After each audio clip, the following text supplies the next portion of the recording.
गांव के कई सारे लोग एक जगह इकट्ठा हो रखे हैं और खूब जोर जोर से चीख चिल्लाकर विद्रोह फैला रहे हैं। सामने एक रेस्टोरेंट है जिसमें कई सारे शीशे लगे हुए हैं। अरे तोड़ मारो इसका पूरा ये होटल। हाँ, अरे तोड़ो इसका होटल। हाँ, मैं तो कह रहा हूँ, जला के राख कर देते हैं इसे पूरा। गांव के सभी लोग चिल्लाने लगते हैं। हाँ भैया तोड़ दो। हाँ भैया तोड़ो। अरे बहुत हो गया, तोड़ा इसका। हाँ भैया तोड़ दो इसे, जला के राख कर दो। हाँ, जब तक तोड़ेंगे नहीं तब तक छोड़ेंगे नहीं। आज तो खबड़िया फूट करेगी। हाँ तोड़ दो, सही कहा, तोड़ दो।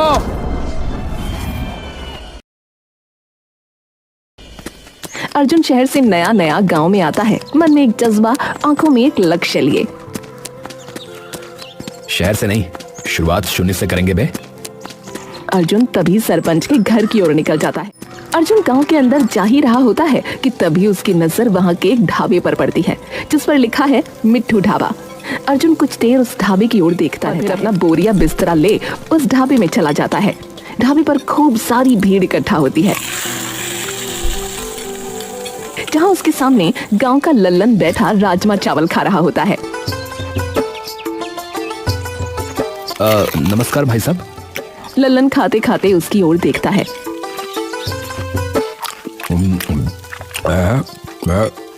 नमस्कार भैया जी, माफ करना, पहचाना नहीं, कौन? जी मैं नया नया आया हूँ इस गांव में। अच्छा, कहाँ से हो भाई साहब? जी यही पास वाले शहर से। अच्छा, लेकिन भैया जी आपने भी कमाल ही कर दिया है। हाँ देखिए ना, हमारे गांव वाले शहर जा रहे हैं और आप हैं कि गांव में रहने आ गए हैं। अरे वहाँ अब कुछ ऐसा नहीं है, कुछ भी खोलो उसके पहले ही 70 दुकानें पहले ही खुली पड़ी रहती हैं। ऐसा है क्या है? लल्लन हंसने लगता है। मिर्ची लग गई, पानी पी लूं। अच्छा तो भैया फिर यहाँ खेती वगैरह के लिए आए हो क्या है? अरे खेती वेती नहीं, अरे अपना एक रेस्टोरेंट खोलूंगा। क्या खोलोगे भैया जी, क्या कहा? अरे वो खाने की दुकान। हाँ। अरे अच्छा, तो ढाबा बोलो ना उसे, ढाबा कहते हैं उसे। नहीं ऐसा नहीं है, इससे थोड़ा सा ज्यादा बड़ा है। बड़ा? अच्छा। जी फिलहाल तो सरपंच जी के घर जाना चाह रहा हूँ, तो सोचा शायद यहाँ कोई बताई दे, और थोड़ी भूख से भी लगी तो मैंने सोचा कि दोनों काम हो जाएंगे। देखो भैया, मैंने तो दाल भात खा लिया है, और रही बात सरपंच जी के घर की, तो बस भैया यही है। यहाँ से सीधे जाओगे ना तो दूसरा जो बायां रास्ता आएगा, बस उसी कोने पे चले जाना, ठीक है भैया? हाँ। अरे चलो ठीक है, धन्यवाद भाई साहब आपका है। पर भैया जी एक बात बताइए, आपको लगता है कि आपका ये जो भी आपने कहा, मतलब वो यहाँ चल पाएगा? क्यों? नहीं मतलब क्या है भैया जी कि हमारे जो मीठू भाई है ना, वो इस गांव के सबसे बड़े चहेते हैं, समझ रहे हैं ना? उनका ये ढाबा कई सालों से चलता आ रहा है, और वो अरे जैसा कि मैंने कहा भाई साहब कि वो एक रेस्टोरेंट है, ढाबा नहीं।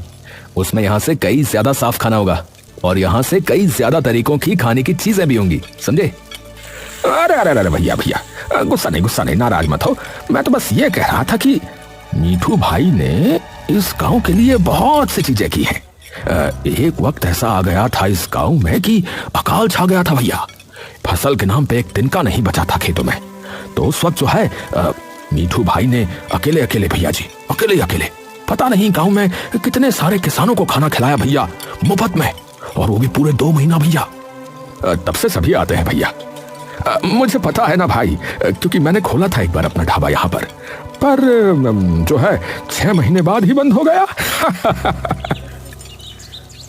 अच्छा चलो माना, पर बदलाव भी तो जरूरी है ना। यहाँ न जाने कब से वही एक सी चीज चल रही होगी, वही आम दाल रोटी, पराठे, टिक्की, समोसे, छोले भटूरे वगैरह वगैरह। पर जब मेरा अर्जुन अचानक चुप हो जाता है और मुस्कुराने लगता है। हाँ? रुक चुका भैया, क्या हुआ भैया जी बताइए? जब मेरा क्या? आपको अपने आप पता चल जाएगा।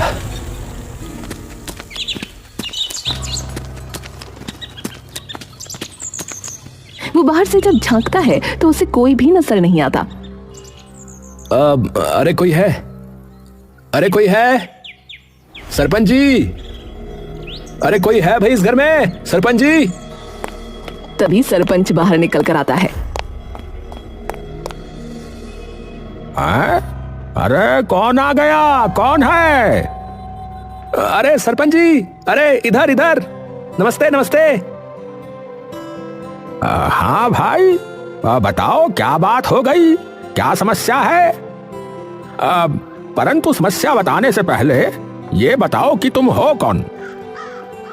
अरे मैं अर्जुन, अर्जुन हूँ सरपंच जी। मैं मांगेलाल जी का लड़का, पहचाना? मांगेलाल का लड़का? अरे ओहो, अरे बेटा, अरे अरे अरे अरे बेटा, तू तो अंदर आना यार है। अरे मेरे इतने अच्छे मित्र का बेटा आया है, और बताओ इतनी देर से तुझे बाहर खड़ा करके रखा है? अंदर आओ, अंदर आओ। अरे अरे अरे इसमें तो कोई नहीं, प्रणाम सरपंच जी। अरे जीते रह बेटा, जीते रह, आजा आजा। सरपंच और अर्जुन आकर अंदर बैठ जाते हैं। और सुना बेटा, तो माता पिता की तबीयत कैसी है अब तुम्हारे? बस सब ठीक है सरपंच जी, आप बताइए। बस चल रही है बेटा मेरी तो। और तू बता कैसे आना हुआ? बस सरपंच जी, पिताजी की जमीन के ही कागजात चाहिए थे, इसलिए। अच्छा अच्छा, पर एकदम से ऐसा क्या हो गया बेटा? है बेचने की सोच ली क्या मांगे ने? अरे नहीं, मैं ही बस वहां अपना एक काम शुरू करने की सोच रहा हूं, तो उसके लिए चाहिए थे। अच्छा, तो बेटा जान सकता हूं कि किस चीज का काम शुरू करेगा? है यही जो शहरों में होटल वगैरह होते हैं ना, बस वैसा ही एक होटल यहाँ शुरू करने की सोच रहा हूँ। शहर में तो ऐसे कई रेस्टोरेंट हैं, तो सोचा अगर एक गांव में भी खुल जाए तो गांव वालों को भी कुछ अलग अलग तरीके की चीजों का पता लगेगा, और कुछ नई नई चीजें वगैरह वो भी खा सकेंगे। अच्छा बेटा, पर यहाँ तो जो है पहले से ही अपने मीठू का ढाबा है। अरे कोई नहीं सरपंच जी, उनका भी चलता रहेगा, और ऐसा नहीं है कि ज्यादा महंगा होगा, वही रेट होंगे हर चीज के। हाँ तो चलो जी, ये तो बढ़िया बात हो गई फिर बेटा। है थोड़े दिनों बाद अर्जुन के होटल का काम शुरू हो जाता है। गांव में सभी उत्सुक हो जाते हैं कि गांव में ये अचानक इतना बड़ा किसका घर बनना शुरू हो गया है। अर्जुन दिन रात अपने होटल को बनाने के चक्कर में धूल मिट्टी में हुआ रहता।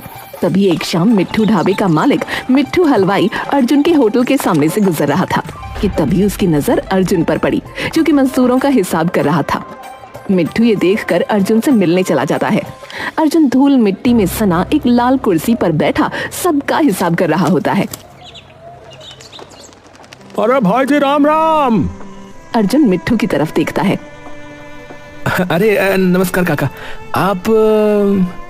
अरे हमारा नाम मीठू। अरे मेरा यही ढाबा है पास में, मेरे ही नाम से है। अरे अच्छा अच्छा, हाँ हाँ जी जी, मैं आया हूँ आपके ढाबे पे, आइए आइए काका। अर्जुन उसे कुर्सी देने के लिए उठने लगता है। अरे अरे कोई नहीं, बैठे रहो, आप बैठे रहो। अरे कोई नहीं, आइए ना, आप आइए ना। अरे कोई नहीं बेटा, कोई नहीं, बैठे रहो, बैठो बैठो। अरे पूरा दिन लगे रहते हो यहाँ पर, है? मैं रोज देखता हूँ तुमको।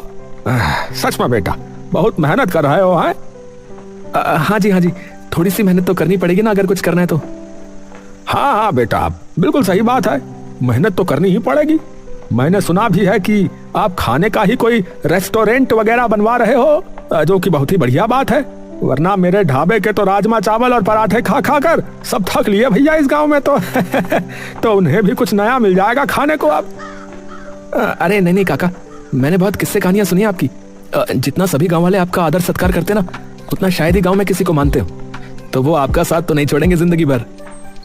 अरे अरे बस इन्हीं का प्यार है बेटुआ, जो मेरा ढाबा इतने सालों से चला हुआ है। देखो बेटा, तुम मेहनती हो तो उसका तो फल तुम्हें जरूर मिलेगा, लेकिन मैं बस एक बात ही कहूंगा बेटुआ कि अपना जो है ना मन साफ रखना। इन सब के लिए मन साफ होना चाहिए बेटुआ। तुम इन गांव वालों की कदर करोगे ना बिटुआ, तो ये जो है तुम्हें अपने सराखों पर बिठा लेंगे। और अगर कोई सहायता चाहिए तो बेझिझक आ जाना मेरे पास। बल्कि मैं तो अपने ग्राहकों को भी बोलूंगा कि एक बार जो है तुम्हारे होटल का खाना चखें, एक चक्कर लगा कर आए।